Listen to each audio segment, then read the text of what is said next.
हाँ बच्चों, ये कॉमन टॉपिक चल रहा है अभी हमारे व्याकरण में 5th to 8th, यानी 5th, 6th, 7th, 8th चारों क्लासेस के लिए है ये वाला टॉपिक संज्ञा। क्योंकि संज्ञा चारों क्लास में है इसलिए सबको समझना है। परिभाषा, संज्ञा क्या होती है पहले उसको समझेंगे। संज्ञा नाम यानी नेमिंग वर्ड, यानी किसी का नाम संज्ञा कहलाता है। वो किसी प्राणी का नाम, प्राणी यानी मनुष्य या व्यक्ति। दूसरा स्थान, किसी जगह का नाम। वस्तु यानी कोई भी चीज जैसे मेज, कुर्सी, टेबल, पेन आदि। भाव, जो हमारी भावनाएं हैं जैसे प्रेम, करुणा, क्रोध, दुख, ये क्या होते हैं हमारे भाव होते हैं। तो संज्ञा किसको कहते हैं? जो प्राणी के नाम का बोध कराए, स्थान के नाम का बोध कराए, वस्तु के नाम का बोध कराए और भाव के नाम का बोध यानी बताए, उसको कहते हैं संज्ञा। तो अगर इसकी परिभाषा लिखनी हो तो कैसे लिखेंगे अब हम? किसी प्राणी, स्थान, वस्तु तथा भाव के नाम का बोध कराने वाले शब्द क्या कहलाते हैं? संज्ञा कहलाते हैं। क्या? किसी प्राणी, स्थान, वस्तु तथा भाव के नाम का बोध कराने वाले शब्द संज्ञा कहलाते हैं। अब उदाहरण, मैंने पहले भी बताया कोई भी परिभाषा तभी पूरी होती है जब उसमें उदाहरण यानी जैसे लिखा हो। जैसे सबसे पहले प्राणी का नाम लिख देना। देखो मैंने लिखा राम। दूसरा स्थान अहमदाबाद। तीसरा वस्तु मेज। चौथा भाव प्रेम। तो ये इसके उदाहरण होंगे, यानी ये नाम है। राम क्या है? एक व्यक्ति का नाम है यानी प्राणी है, तो ये प्राणी का बोध हो रहा है इस नाम से। अहमदाबाद स्थान यानी किसी जगह का बोध हो रहा है कि अहमदाबाद जगह है ना। अब वस्तु यानी मेज, कुर्सी भी लिख सकते हैं, पेन भी लिख सकते हैं। प्रेम यानी भाव का बोध हो रहा है। तो संज्ञा हमें इन नामों का बोध कराती है, यानी संज्ञा का मतलब ही क्या है? नाम, चाहे वो प्राणी का हो, चाहे किसी वस्तु का हो, चाहे स्थान का हो, चाहे कोई भाव का नाम हो।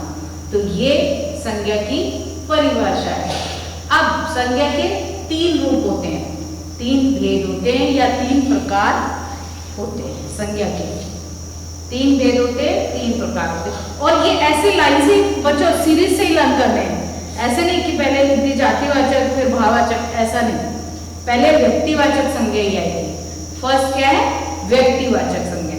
व्यक्तिवाचक संज्ञा मतलब किसी व्यक्ति के नाम का बोध होना, यानी किसी प्राणी के नाम का, यानी एक प्राणी का नाम का जो बोध कराते हैं उसको व्यक्तिवाचक संज्ञा कहते हैं। जैसे राम, श्याम, मोहन, ये क्या है?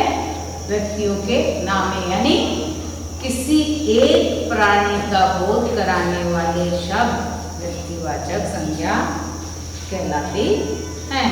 जैसे राम, श्याम, मोहन, राजा, कोई भी हो सकता है। तो ये व्यक्तिवाचक संज्ञा है। जाति यानी किसी जाति का बोध कराते हैं। ये इसमें क्या होता है? जैसे आपने लिखा गाय, तो गाय मतलब आपने पर्टिकुलर एक गाय नहीं लिखी है। गाय में सारी गाय आती है, चाहे वो काली हो, चाहे बूढ़ी हो, चाहे जर्सी हो, चाहे देसी हो। ऐसे ही पुस्तकों, तो पुस्तक में आपकी कोई सी भी पुस्तक आ सकती है। तो एक पूरी जाति यानी एक पूरी जाति का बोध इसमें होता है। पुस्तकों यानी कोई भी पुस्तक हो सकती है आपके, वो गणित की हो सकती है, विज्ञान की हो सकती है, अंग्रेजी की हो सकती है, कोई भी पुस्तक हो सकती है।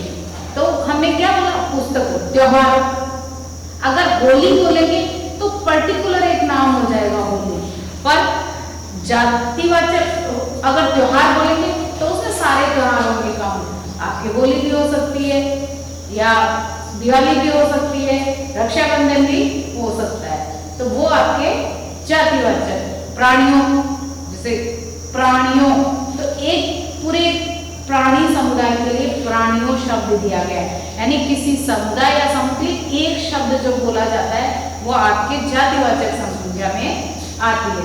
जैसे पक्षियों, तो ये पूरे पक्षी मतलब एक पूरी पक्षियों की पूरे जो बर्ड्स है, जैसे वो क्रो भी हो सकता है, स्पैरो भी हो सकती है, चिड़िया, मतलब उनको क्या दिया, किस नाम से बोला, पक्षियों, यानी एक समुदाय को एक नाम दिया, एक समूह को, वो आपके जातिवाचक संज्ञा में आते हैं। इसमें आपके स्थानों यानी स्थानों,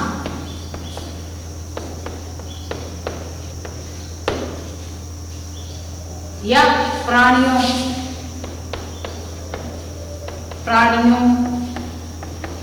ऐसे, तो ये एक समूह को जो नाम दिया जाता है, पर है वो क्या, नाम ही है, पर वो क्या, एक समूह का नाम है, एक पूरी जाति का उससे बोध होता है कि हाँ इस पूरी जाति को इस नाम से बुलाते हैं या ये नाम इसका बुलाते हैं। अब है आपके भाववाचक संज्ञा, तीसरी है आपके भाववाचक संज्ञा, यानी भावों को व्यक्त करना, अपने भावों को, जैसे दुख, प्रेम, करुणा, ये सब क्या है आपके भाववाचक संज्ञा। इसमें आप इसको देंगे ना, गुण, धर्म और दिशा, गुण, धर्म, दशा का बोध कराती है भाव।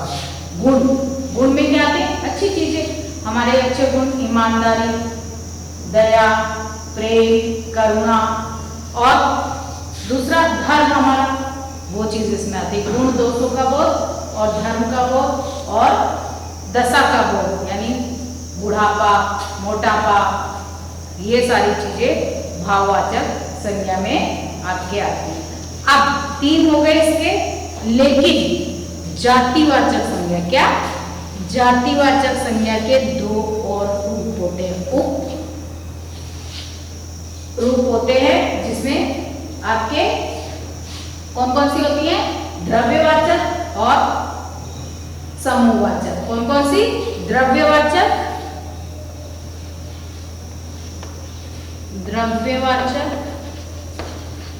और समूहवाचक, द्रव्यवाचक और समूहवाचक।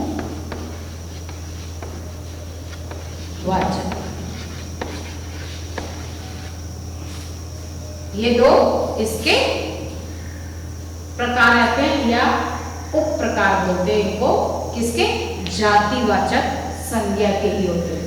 अब देखो द्रव्यवाचक, द्रव्य का पहले मीनिंग समझो। द्रव्य क्या होते हैं, जैसे धातु, सोना, चांदी, स्टील, प्लास्टिक, लकड़ी, ऊन, जिनसे हम सामान बनाते हैं वो कहलाते हैं द्रव्य। तो इस जहां पे भी इनके नाम आएंगे ना, वो द्रव्यवाचक संज्ञा होगी, जैसे स्टील, लोहा, प्लास्टिक, लकड़ी, ऊन, ये सब क्या है आपके द्रव्यवाचक संज्ञा। क्या है, द्रव्यवाचक संज्ञा। पीतल, सोना, लोहा, ये सारी चीजें आपके द्रव्यवाचक संज्ञा में आएंगी। दूसरा इसका है समूहवाचक। समूह से पता चल रहा है, समूह या समुदाय, यानी एक पूरा ग्रुप, क्या, पूरा ग्रुप। जैसे शहर, तो शहर में जितनी भी चीजें आएंगी उसको हम क्या बोलेंगे, शहर। और गांव, यानी ऐसे नहीं बोलेंगे कि गांव में इसका घर हो, उसका घर हो, पूरे गांव को क्या एक संबोधन देंगे, गांव, यानी उस जितना भी समूह या समुदाय उस गांव में रहता है उसको किस नाम से बुलाएंगे, गांव नाम से। ऐसे ही कोई संबंधी, नगर, शहर, ये सब चीजें किसमें आएंगी, समूहवाचक संज्ञा। यानी इसमें 2 चीज होती है, समूह और समुदाय, तो वो आती है आपके समूहवाचक संज्ञा में। बच्चों क्लियर हो गई फर्स्ट संज्ञा की परिभाषा, उसके बाद उसके प्रकार भेद जो 3 है, फिर जातिवाचक संज्ञा के 2 अलग से उपभेद हैं और इनकी डेफिनेशंस हो गई। अब इसके बाद आपको पीडीएफ पे इसको फिर से समझा रही हूँ, तो आपको और अच्छे से ये चीज क्लियर हो जाएगी। हाँ बच्चों, अब ये देखो, ये आपको नोटबुक में करना है और फिर नोटबुक में ही करना है, उसको मैं आपको समझा देती हूँ एक बार फिर से, तो आपका क्लियर हो जाएगा एकदम नाउन। देखो, सबसे पहले नाउन की परिभाषा एक्सप्लेन मैं कर चुकी हूँ, पर फिर भी एक बार बताऊंगी। किसी प्राणी, स्थान, वस्तु तथा भाव के नाम का बोध कराने वाले शब्द संज्ञा कहलाते हैं। जैसे राम, अहमदाबाद, मेज, प्रेम, ये इसके उदाहरण हैं संज्ञा के लिए। संज्ञा के मुख्य रूप से 3 भेद होते हैं। मुख्य रूप से कितने भेद होते हैं? 3। कौन कौन से? व्यक्तिवाचक, जातिवाचक, भाववाचक। व्यक्तिवाचक यानी किसी व्यक्ति का नाम या किसी एक प्राणी के नाम का बोध हो रहा हो, वो व्यक्तिवाचक संज्ञा कहलाती है। जातिवाचक किसी समूह का, यानी किसी समूह का नाम, जैसे शहर, शहरों, वस्तुओं, गांवों, ये जातिवाचक संज्ञा में आते हैं। भाववाचक संज्ञा आपकी गुण क्या है, आपके उसका बोध हो रहा हो, आपके दोष का बोध हो रहा हो, या धर्म का, या फिर किसी दशा का बोध हो रहा हो, वो कहलाती है। दशा समझ में आई बच्चों? दशा मतलब जैसे बुढ़ापा आता है, जवानी, ये आपकी दशाएं होती है, बचपन, ये सारी क्या दशाएं होती हैं। तो ये सबका बोध जिससे होता है वो आपके भाववाचक संज्ञा कहलाती है। उसके बाद आपके है द्रव्यवाचक, जातिवाचक संज्ञा के ही 2 उपभेद होते हैं, जैसे द्रव्यवाचक संज्ञा और समूहवाचक संज्ञा। द्रव्यवाचक संज्ञा आपके इसमें धातुएं, सोना, पीतल, लोहा, प्लास्टिक, स्टील और आपके ऊन, जिनसे सामान बनता है। आप प्लास्टिक को से क्या बनाते हैं? मेज, कुर्सी, ये चीजें बनती है। और आपके उससे स्टील से बर्तन बनते हैं, पीतल से बर्तन बनते हैं। तो ये जो है किस में आते हैं? द्रव्यवाचक संज्ञा में। दूसरी है समूहवाचक संज्ञा, जिसमें किसी एक समूह को का बोध होता हो, जिस नाम से किसी समूह का बोध होता हो, वो समूहवाचक संज्ञा कहलाती है। जैसे गांव में पूरे एक समूह का बोध हो रहा है कि हाँ ये गांव, इस गांव में फिर उसमें जो जो चीजें आती हैं वो सारी उसके अंदर पता चल जाती हैं। तो वो एक किसी समूह का बोध, जिससे समुदाय का बोध होता है, वो समूहवाचक संज्ञा कहलाती है। ये आपके नीचे इनकी अलग अलग डेफिनेशन भी हैं, जो हम एक बार पढ़ लेते हैं तो आपको एकदम से क्लियर हो जाएगी ये चीजें। जैसे व्यक्तिवाचक संज्ञा, जिस संज्ञा शब्द से एक ही व्यक्ति, वस्तु या स्थान के नाम का बोध हो, वो व्यक्तिवाचक संज्ञा कहलाती है।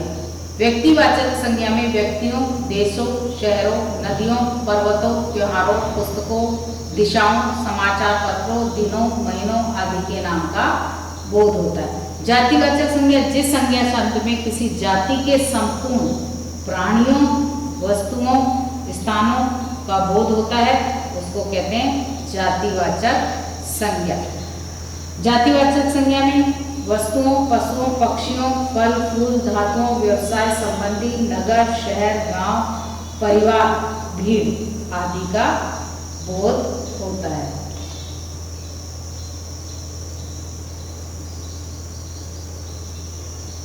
जातिवाचक संज्ञा के 2 उपभेद हैं। अच्छा, लेकिन बच्चे एक मिनट, आप जैसे ये देख रहे होगा कि यहाँ तो मैंने वहां तो खाली एक प्राणी बोला था, पर यहाँ तो ये बहुत सारे चीजें लिखी हुई हैं व्यक्तिवाचक संज्ञा में। तो जैसे नदी, अगर किसी एक नदी का नाम होगा तो वो आपकी इसी में आएगी। किसी एक देश का नाम होगा, शहर का नाम होगा, और एक दिशा का नाम होगा, एक समाचार पत्र का नाम होगा, एक दिन का नाम होगा, एक महीने का नाम होगा वो। और जातिवाचक संज्ञा में उस संपूर्ण यानी महीनों, अब ये नहीं पता, उसमें सारे महीने आ सकते हैं आपके, जैसे जनवरी, फरवरी, ये सारे महीने उसमें होंगे, तब उसे बोलेंगे महीनों। या संपूर्ण प्राणियों, संपूर्ण मान और जाति, तो इसमें सारे शामिल हो गए, तो वो आपके जातिवाचक है। ये ध्यान रखना, ये मैंने अलग से आपके दे दिए हैं, हालांकि इतना डीपली अभी नहीं जाना आपको, बट फिर भी एक बार आप समझ लेंगे तो आपके लिए इजी हो जाएगा। और जातिवाचक संघ देखो, पशुओं, पक्षियों, फल, फूल, धातुओं, व्यवसाय संबंधी, नगर, शहर, गांव, परिवार भी, ये सब चीजों के नाम किसमें, इनको जो संबोधन देते हैं, जो एक नाम से इनको बुलाते हैं, वो आपके किसमें आते हैं, जातिवाचक संज्ञा। उसमें एक लगाया है मैंने, देखो व्यक्तिवाचक में एक ही व्यक्ति, वस्तु या स्थान का, यानी एक सिंगल का। और इसमें मैंने क्या रखा है, संपूर्ण, यानी एक समूह, एक बड़े समुदाय का बोध, संपूर्ण प्राणियों का, संपूर्ण वस्तुओं का, संपूर्ण स्थान का इसमें बोध होता है। इसमें ऐसे नहीं बोलेंगे कुर्सी ले आओ, इसमें वो कुर्सियां ले आओ, यानी मतलब कुर्सियां ले आओ। अब वो सारी हो सकती है, उसमें एक उसमें क्या होता है, एक पर्टिकुलर। इसमें गायों, उसमें एक गाय, मतलब एक ही पर्टिकुलर जिसको हम इंगित करते हैं, उसको कहते हैं व्यक्तिवाचक संज्ञा। जातिवाचक संज्ञा में हो गया आपके, अब थर्ड है आपके भाववाचक, या फिर उससे पहले समझते हैं जातिवाचक संज्ञा के दो उपभेद होते हैं, जिसमें द्रव्यवाचक संज्ञा और समूहवाचक संज्ञा। द्रव्यवाचक मैंने बता चुकी हूँ, फिर भी एक बार देखो, स्टील, लोहा, पीतल, प्लास्टिक, सोना, चांदी, लकड़ी, ऊन, जितनी भी धातुएं यानी जिनसे चीजें बनती है, वो आती है आपके द्रव्यवाचक संज्ञा। द्रव्य का मतलब ही ये होता है। समूहवाचक में मतलब समुदाय या समूह का हो, जैसे दरबार। अब दरबार में ऐसे नहीं बोलेंगे कि वो मंत्री है या वो नायक है, नहीं, दरबार यानी उसमें जितने भी लोग होंगे वो सारे हमको, उन सारों को हम इंगित कर रहे हैं, यानी सबको बता रहे हैं, तो वो समुदाय या समूहवाचक संज्ञा कहलाती है। सभा, कक्षा, सेना, टीम, भीड़, दल आदि। अब तीसरी है हमारे भाववाचक संज्ञा। जिस संज्ञा सबसे प्राणियों या वस्तुओं के गुण, धर्म, दशा, कार्य आदि का बोध होता है, वो हमारे भाववाचक संज्ञा कहलाती है। गुण हमारे क्या होते हैं, जो अच्छे का, अच्छी चीजें, जैसे ईमानदारी, दया, दयालु, करुणा, ये सारे क्या हमारे गुण। इसमें दोस्त भी शामिल होते हैं, जैसे कंजूस, तो वो भी इसी में शामिल होते हैं भाववाचक संज्ञा में। धर्म, दशा, धर्म और दशा, मेन दशा क्या होती है, दशा मैं बार बार बता रही हूँ, दशा मतलब जो हमारी जैसे बचपन आता है पहले, फिर जवानी आती है, बुढ़ापा आता है, ये सब क्या दशा में होते हैं। इन सब का ये बोध कराती है।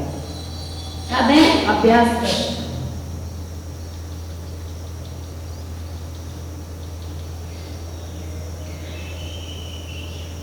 अभ्यास प्रश्न, दिए गए विकल्पों में से सही जातिवाचक संज्ञा शब्द छाटिए। शैशव, शिशु और शिशुता, इसमें से आपको सही जातिवाचक संज्ञा बतानी है। अभी मैं नहीं बताऊंगी, आप करेंगे, फिर मैं आपसे कांटेक्ट करूंगी तो मुझे बताएंगे। मंडे से है ना, मैं ये वीडियो आएंगे ना आपके, तब मैं आपको ये बताऊंगी। तो क्या, कौन सी शिशुता क्या हो गई और शैशव क्या है, इसमें सही क्या है वो आप छाटेंगे, कौन सी जातिवाचक संज्ञा है। और दूसरा है पशु, पशुता और पशुत्व, गुरुता, गौरव और गुरु, तो इसमें से छाटेंगे। गुरु से देखो, एक बता देती हूँ, गुरु से क्या पूरे गुरुओं का बोध हो रहा है, एक गुरु पर्टिकुलर नहीं है। इसमें अगर नाम होता किसी का तो होता, आप समझ में आया, मैंने एक वो बताया आपको, लेकिन आप करेंगे इसको। इसके बाद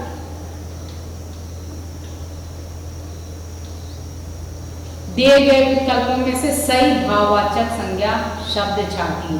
भाववाचक देखो, व्यक्ति नहीं, व्यक्तित्व है, व्यक्तिता, तो इसमें सही क्या है, मतलब क्या उसका वो दिखाई दे रहा है, मैं ये कर रही हूँ, समझना अपने आप और अपने आप समझ के करना।